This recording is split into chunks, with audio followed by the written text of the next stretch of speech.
I don't know. Anyway, hello everyone. I know I said I wasn't gonna post a video today, but I'm gonna do that anyway because I realized I already assigned your story, so you might as well have the lesson if you want it, and then if you want to listen to it like tomorrow, it's totally up to you. But there's quite a few of you that already submitted it, so those that are kind of like ahead, you can watch this as like a debrief of the story. It's a very simple story, Possibility of Evil, and it's not challenging reading comprehension wise. Like, it should be very clear. So if you did struggle with it, you definitely need to work on your reading comp skills. Okay, I'm not wearing a toque today, so that's a win. Okay, it's the little things, guys. Anyway, still have office hours every day. Yeah, just a few like reminder things. So you only have to really check into the Google Hangout thing if you have questions. But feel free just to stop by and say hi. Like, I like seeing you guys, or tell me a joke or whatever. Like, I'll have it up, so feel free to do that. And just another reminder, please make sure you submit things on Classroom, okay? I'm getting so many emails since we're all digital now that if you hand in something just by sharing it to me, it could get lost in the shuffle. So just for your own sake, please submit things on Google Classroom. Just like my expectations in regular class, okay? Like, I get an obscene amount of emails. Okay, so Possibility of Evil, Shirley Jackson. How many of you have read The Lottery? Anyone? No? Nathan, put your phone down and pay attention. That's how bored I am. Okay. So Possibility of Evil, Shirley Jackson. Okay, so she is writes a lot of these like small town like twisted tales, kind of like The Lottery. If you haven't read it, it's really weird and really good. I explained it a bit on the last video. And so this one too, kind of again like this small town that like seems like pleasant and perfect and everything's great, and really there's this like evil that's like lurking in behind the scenes. So I'll go through the story, and then I'll kind of go through the critical thinking questions, because the other questions are like super straightforward, right? They're very much just simple like plot questions. But yeah, I'll go over those like critical thinking questions with you after. Okay. All right. So in the story, our main like themes we're looking at is like, can you spot evil, right? Are looks deceiving?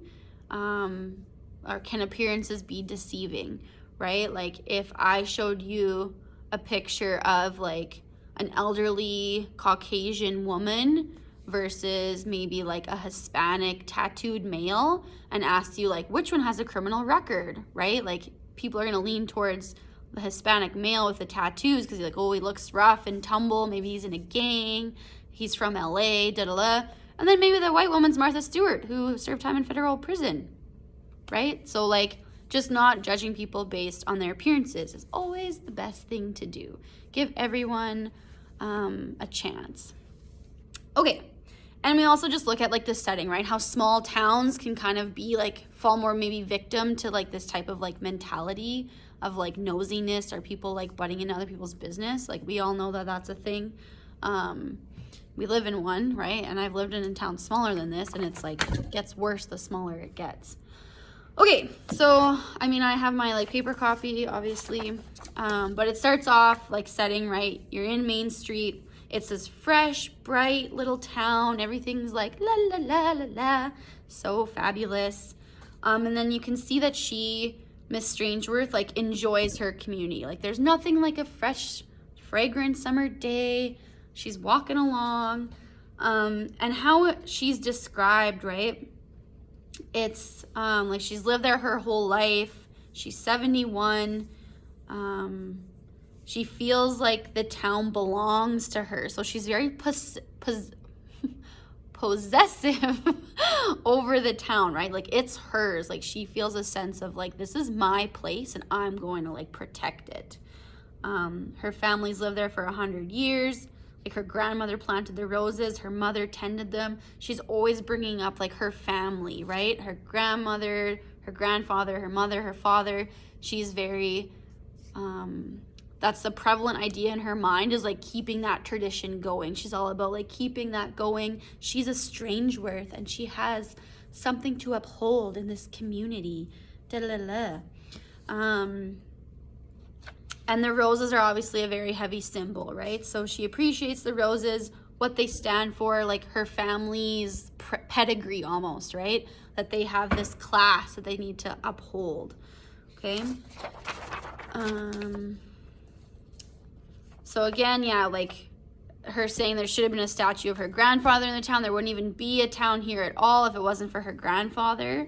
So again, just showing like that ownership that she feels that her family like is owed this great statue or great notoriety because of what they've accomplished for the town.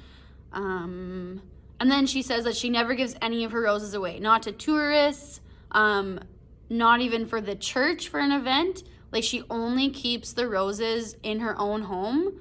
Like even if she cuts some, she puts them in her own house. So it shows that she feels like people don't even like deserve the roses, right? They're only for her. They're only for a Strangeworth, not for anyone else. Okay, so just that recurring symbol of the roses.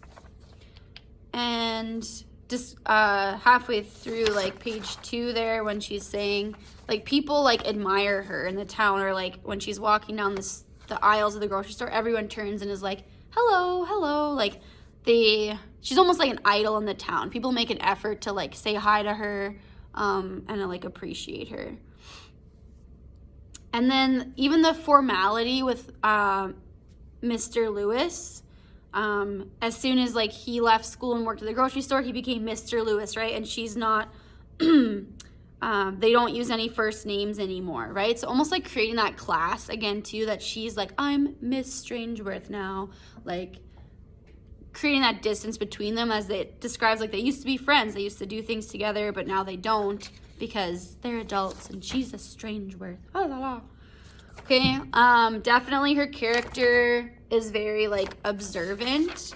Okay, this would be like page 3. I'm just gonna number these quickly. So she like is observing him. She's saying, oh, he looks tired. He's usually so chipper. And it's very interesting. So on page 3, like about around here, right? So she's saying, Miss Strangeworth thought and almost commented, but it was far too personal a subject to be introduced to Mr. Lewis, the grocer. So she only says like the food she wants. So again, that irony of like, she feels she's stepping her bounds because she's this classy woman. So she's not going to comment on how tired he looks. Like she's very reserved. But the irony of like, if you finish the story, right, she writes these letters. So she doesn't have she's very phony, right? Or like just purposefully deceptive. And it's all about her class. Like she's just too above to ask anyone anything like that. But then she does it behind their backs. And then she's almost kind of like passive aggressive at the grocery store, right? Like, oh, you forgot to remind me of what I like about my tea. It's Tuesday and I want to buy tea. And he's like, oh, did I? I'm sorry. Imagine you forgetting that I always buy my tea on Tuesday, right? So it's kind of like about her. I'm a Strangeworth and I buy my tea on Tuesdays and you should remember that, okay? But she's always exchanging pleasantries with everybody she sees. She's always asking them how they're doing. She's very involved in everyone's business or life. So looking at like, what's too far? Is she observant or is she nosy, right? When she's questioning or looking at Martha Harper, oh, she doesn't look well. Like she could use a good strong tonic. Like she did not look well. Like that's what her mind is, constantly judging everybody in the community. And then she sees Dawn and Helen Crane with their young daughter, who like they're kind of worried if she's like developing a little bit slower than everybody else her age, and she's comforting them. Miss Stranger's like, oh, don't even worry. Every baby is different, right? For plain and fancy worrying. Miss Stranger said, amused, give me a new mother every time. She's like, oh, you're just a new mom, you're worried. So she's very comforting and like sweet, but then we know on the inside she feels completely different, okay? And so again on page 5, like halfway down, she's again just like nosy. She's constantly observing everybody, right? Why isn't little Billy Moore riding his new in his dad's new shiny car? The librarian, right? She hadn't taken the trouble with her hair this morning. Whoopsie.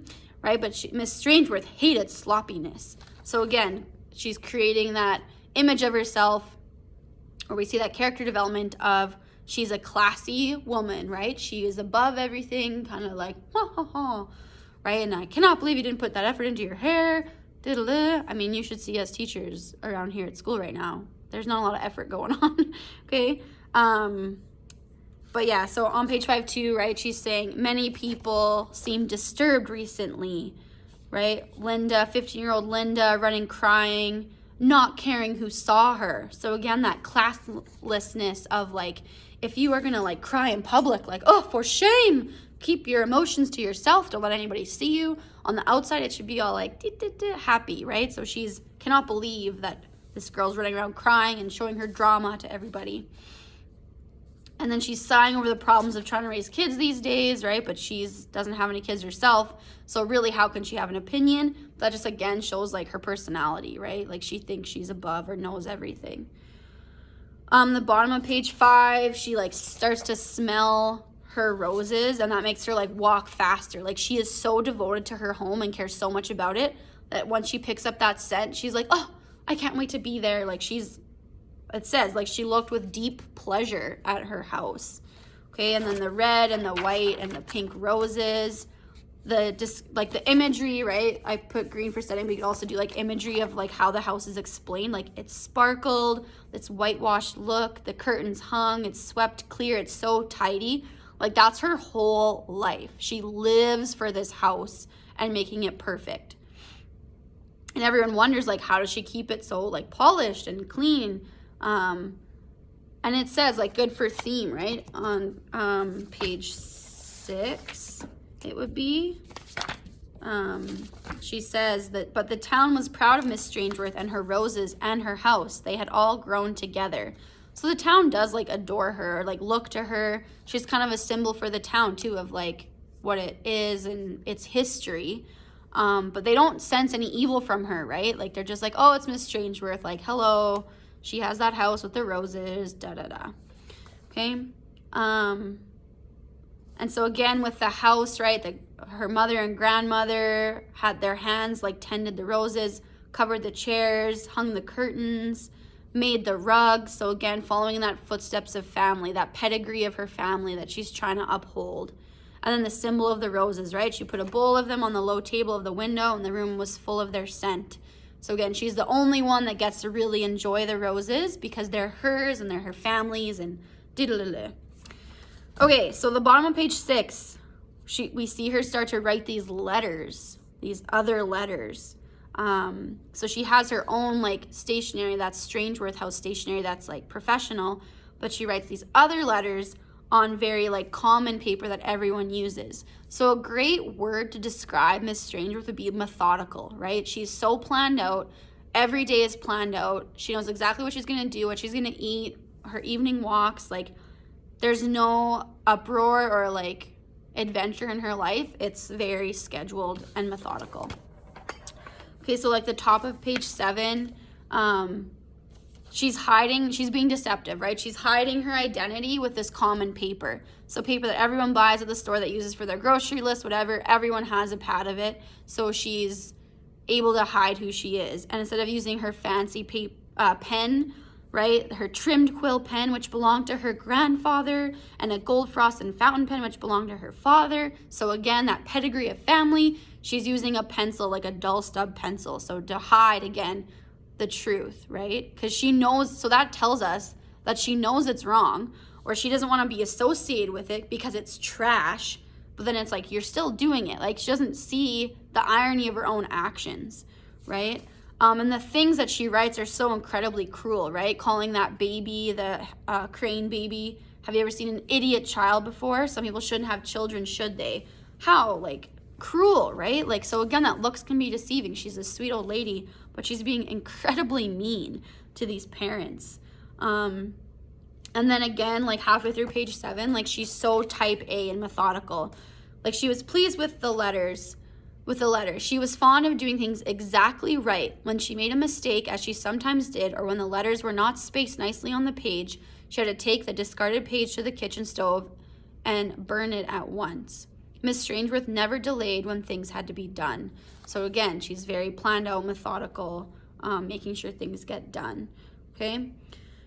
So then she's like, thanks for a minute. I'm going to write another letter. Okay? And then again, like she's perpetuating rumors about someone's husband having an affair, right? And it even says on the bottom of page 7, Miss Strangeworth never concerned herself with facts. Her letters all dealt with the more negotiable stuff of suspicion. So it's not even true. Like she's not even sure it's true. It's all gossip that she's perpetuating, right? But she in her mind feels like she's helping. So that irony, right? She's really hurting people's feelings, but she's like, I'm protecting the town. It's my duty as a Strangeworth. Okay? And looking at like, why does she do this, right? Like why in all her years did she start doing this past like year? And she says like Mr. Lewis's grandson, like he would have never been sure that he was shoplifting or taking money out of the register if she didn't do something. So she really feels like she's doing the town a service. She really feels like she's helping them, right? A good quote for theme: as long as evil existed unchecked in the world, it was Miss Strangeworth's duty to keep her town alert to it. Okay, so that would be like page 8 at the top there. Just gonna quickly number these. They didn't print out. 11, 12, 13. Okay. And yeah, again, there were so many wicked people in the world that only one Strangeworth left in the town. She liked writing the letters. So again, like character there, right? Like she enjoys it and she feels I'm the only Strangeworth left. I have to protect this town by my writing the most savage, mean stuff imaginable. Okay, so again, that irony is like she thinks she's doing a good act and she's really not, right? She's like, there's so much evil out in this town when she's really the one that is perpetuating this evil with her words. Okay, and then someone's about to get an operation, and so she ensues that like, or insinuates that the doctor's gonna purposefully mess up to like make more money, right? So again, if someone having a surgery, that's scary, and she's like, oh well, watch out. So that would be terrible to read. And then she thinks about asking how a teacher could afford a new convertible, but then all of a sudden, I'm tired now of writing the letters. And yeah, so she describes on the bottom of page 8, she'd been writing her letters, sometimes 2 or 3 every day for a week, sometimes more than 1 a month for the past year. So you kind of wonder, like, why did she start doing this all of a sudden? Like, is she getting older and thinking no one's going to be able to, like, she has no children to take over the house? So maybe she's wanting to make sure the town will be left in good hands if she kind of tries to stop all the evil going on. I mean, that's like a theory you could insinuate. But again, just that irony, right? Adela Strangeworth, top of page 9, a name honored in the town for so many years, did not belong on such trash. So how she feels about it is just so ironic, that she's actually doing this act, but she'd never want to be associated with it. She would deny it till the end of time. So repeated the importance too of like, she's the only Strangeworth left, right?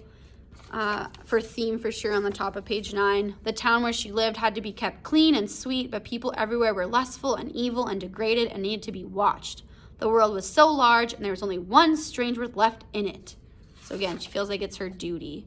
Okay. And on page 9, again, that repetition of like symbol with the roses. Okay. So it's like only she can really enjoy the roses, like that elitism that she feels, or like class that she's like, I'm a Strangeworth, I only deserve to have these roses. Okay, and then just showing how methodical she is again, like she's very planned, she has a routine, and she sleeps peacefully with her nap, right, and smelling the roses, like she's not losing any sleep over what she's doing. On page 10, again, talking about like the hats that she wears that she inherited from her mother and grandmother, and she wears them around town. You know, people look to her and like whatever. And then again, as she's out, she sees Linda Stewart's father and she thinks he looks troubled, right? So it's almost like she's creating issues in her mind. She describes there being only one place in town to mail her letters, small town problems, right? So she has to go there to mail these. And of course, she makes a point, she describes like she has to mail them in secret, She didn't want anyone to see her. So she knows it's wrong, right? But again, everybody would be able to recognize her regardless. There's no autonomy in a small town, right? We can see someone walking and you'd be like, oh, that must be so-and-so, or by their truck, right? You know who everyone is and where they are. You could be across town and then your friends find out that you're at someone's house, right? Because in a small town, you have no autonomy. Everyone kind of knows who you are, what you look like, what you drive. So that autonomy is completely gone. And so there's a bunch of kids rollerblading by the post office because it's new and it's the only like smooth road. Okay, definitely like small town problems there. Definitely in Castor I rollerblade. But yeah. Anyway, there's like new something, right? It's the only smooth pavement. And she just describes like she's not self-conscious around like the children. And how the children in the community are expected